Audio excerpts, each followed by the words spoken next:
This presentation is brought to you by the Beljanski Foundation. Over 50 years of research towards curing cancer the natural way. So I'm going to try to cover cancer in 17 minutes, so good luck. So cancer is not for the faint-hearted. It's not a champagne problem. It can be a deadly problem. And if you have cancer or you know someone that has cancer, you have to make sure that you are handling it properly, or else you can get very sick, pain, and die. And lots of people don't realize how life-threatening cancer is, and they don't handle it correctly, and they suffer and eventually die from it. And it's a common problem, especially breast cancer victims. So cancer is a cell that decides to go insane and multiply and take the body over. Cancer is not a simple subject, and there is lots of oversimplification on the internet and in books. There's lots of misinformation.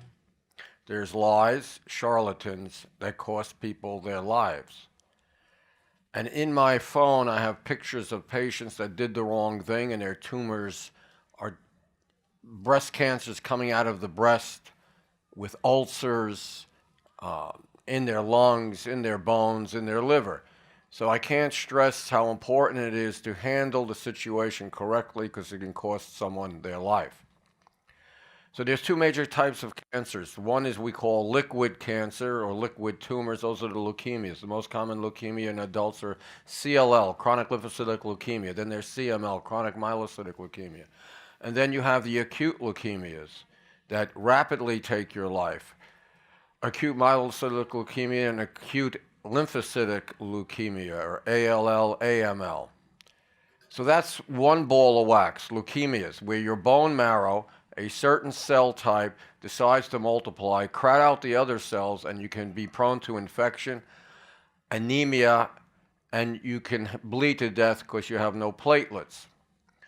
So that's how leukemia typically kills you. Then you have the solid tumors, which of course are breast cancer, pancreatic cancer, colon cancer, on and on and on. So the most important thing is prevention. And as we know, there are many causes for cancer.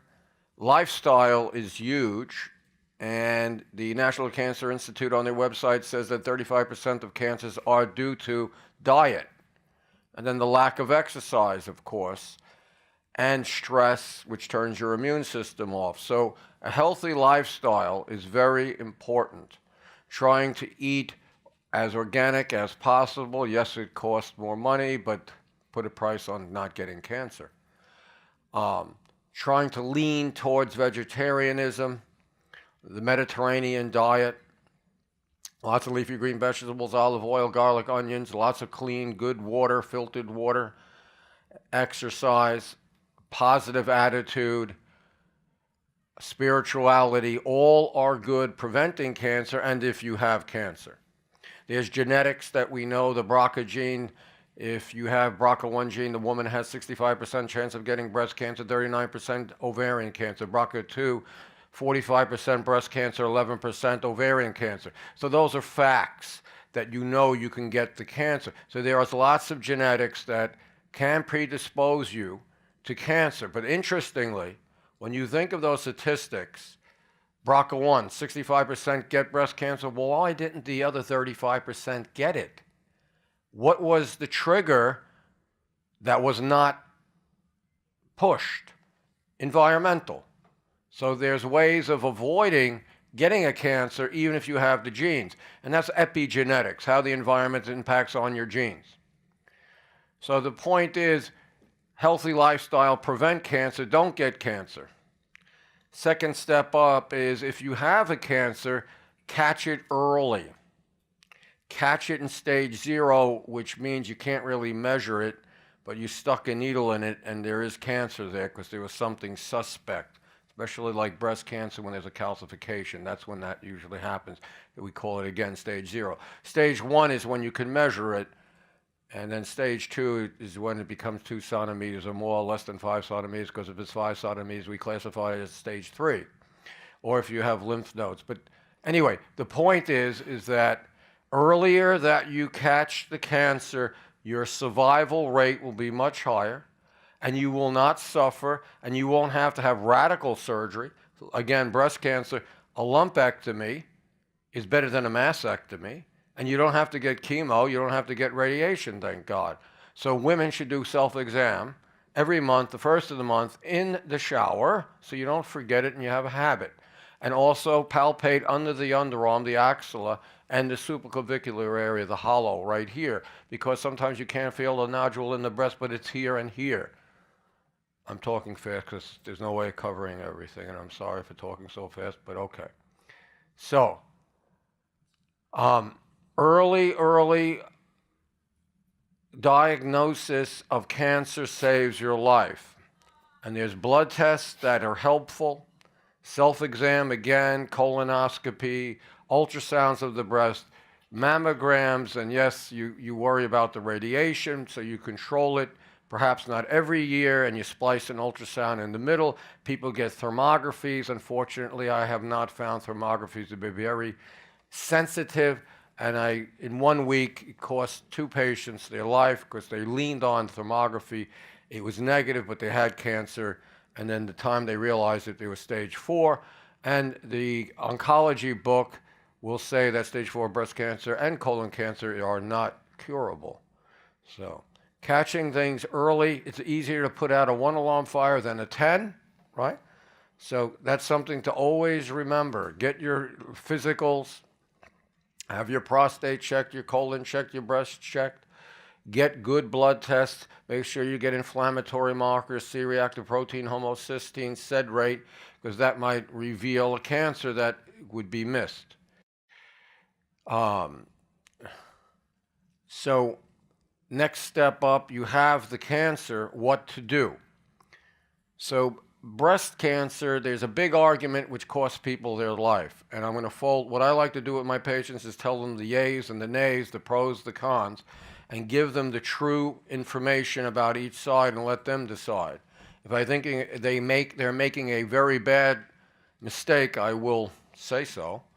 So let's talk about the issue of a biopsy and no biopsy, because that costs people their lives. They have a mass growing, but they don't want to know if it's cancer. They don't want to remove it. And they say they read that if you stick a needle in it, you will spread the cancer. To a degree, I agree with that. So the book says excisional biopsy is the way to go. Remove the whole lump, and the oncological surgeon doesn't go near the tumor. He wants a margin where there's no cancer. He's not going to touch it. Whereas if you stick a needle in it, it makes sense to me you might spread the thing. So if you remove it with a margin, you're not touching it. You're getting the whole thing out of the body. Because if you stick a needle in it, on page 212 of the 3rd edition of the George Washington University Hematology Oncology Manual, it says that the gold standard is an excisional biopsy. Excisional, not a needle. Remove the thing, because you can miss up to 15% of the cancers. You stick a needle in one spot of the tumor, but it's not cancer cells. But yet over there is. But you didn't stick the needle there. You miss 15%. That's not good. The second thing is, you have an area of concern. Get rid of the thing. You know, there's the saying, watchful waiting. It's usually watchful worrying. Okay? Get the thing out, get a true diagnosis, and if it is cancer, you removed it. It's done. You don't have to go to second surgery for the lumpectomy. So keeping the forehead, the prefrontal lobe, excisional biopsy, it's the way to go. So that's important. Don't leave the tumor in your body. Now, here's the other, so there's the alternative people will say you stick a needle in it, you spread it. I'm saying take it out with a margin. You're not spreading it. The second thing is you're leaving a tumor in your body. Now, you know those are thousands and thousands, if not a million cells. if it's even 2 centimeters, you're leaving in 1 million cancer cells. It takes one of these, I'd love to use a word, but I'm getting filmed, nasty cells that can hop into a blood vessel, a lymphatic, or neural sheath and seed your body. Go to your liver, go to your lungs, go to your bones. And you're leaving it there for months, not addressing it, giving that a chance to seed your body and become stage 4, not curable. That doesn't make sense. And I wrote a book, and the first 3 or 4 chapters were actual patient cases of mistakes, and I really harped on that mistake. Again, it's seen primarily with breast cancer, because this is a personal part of a woman's body, and they don't want to sometimes remove it, and it costs them their life, and it hurts. It just eats me up. I see it almost every week in my practice. So now let's say you do have cancer, you are stage 4. What is the best way to go? Well, there's a new thing. It's not really new. It's several years old. Chemosensitivity. Chemosensitivity or molecular profiling. Has anyone ever heard of that? Good, good. So chemosensitivity, molecular profiling, they get a piece of your cancer and they look at it at the molecular level, yays and nays. What does it express DNA-wise, cell receptor site? Because we now have medicines that can block that and stop the growth of the tumor. So we have an individualized therapy. So I'm not going to mention the company that I use, but there's a couple of companies, one that is in Europe that is totally bogus and costs you $3,000 out of the pocket. We have a company in this country that your insurance pays for a lot of money, so therefore you got to know it has to be real, because insurance companies don't want to pay for aspirins, right? So you know, managed care, damaged care, right? HMO, Human Murdering Organization, yeah. So the point is that a chemosensitivity test will let you know what should kill the cancer and what will not. I'll give you one example. A 29-year-old metastatic colon cancer in his liver, in his lungs, all over his abdomen. He went to a very reputable place very close to here, and they wanted to give him the typical reflex alphabet soup, full fure, 5-fluorouracil, leucovorin, xyloplatinum, merino-tecan.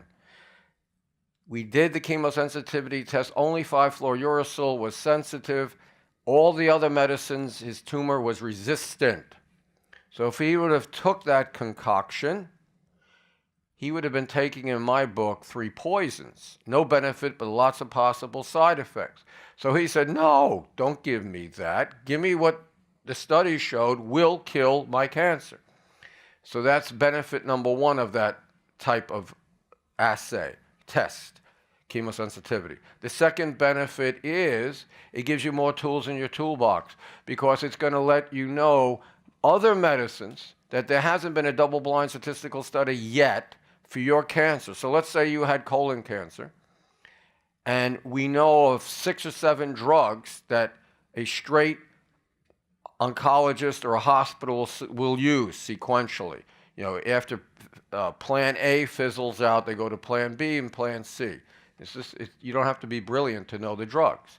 The point is that this test will test things that are approved for pancreatic cancer, not colon, brain cancer, but yet your individual tumor expresses something that shows us that medicine should kill it better than the standard of care now. But you don't have the time for a statistical double-blind study. It costs millions and millions of dollars. It might take 10 years. And most stage 4 people do not have 10 years to wait. So it gives you more medicines that are actually more efficacious than the ones that exist now. The third benefit is it tests for the immune therapy. You see this on TV, Keytruda, Opdivo.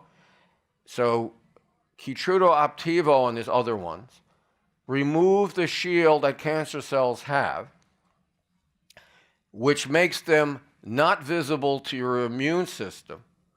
So you remove the shield, now your immune system can see it and kill it. And it has saved several of my patients' lives. off-label, off-compendium, meaning it's not been approved for. I had one patient with esophageal cancer, lived in this city from Ohio.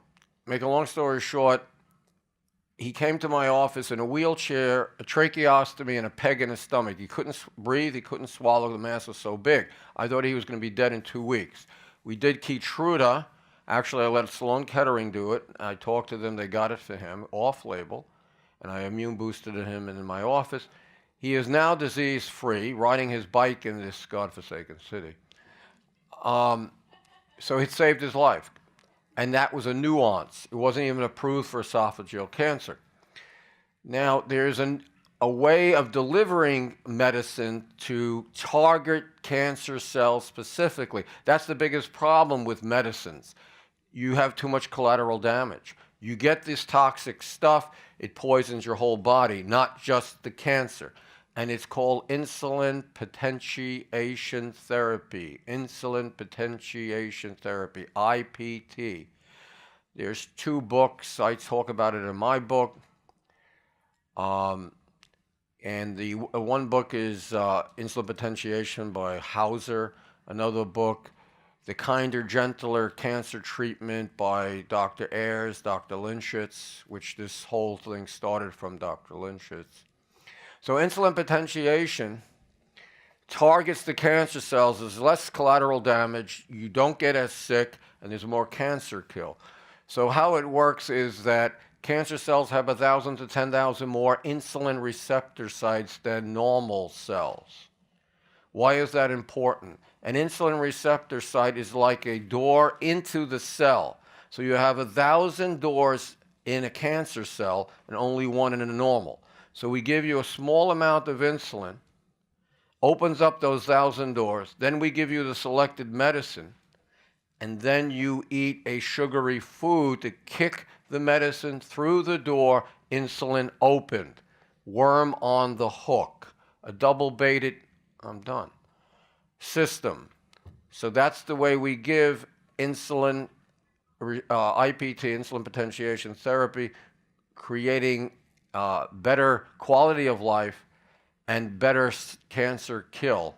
And it's helped patients immensely.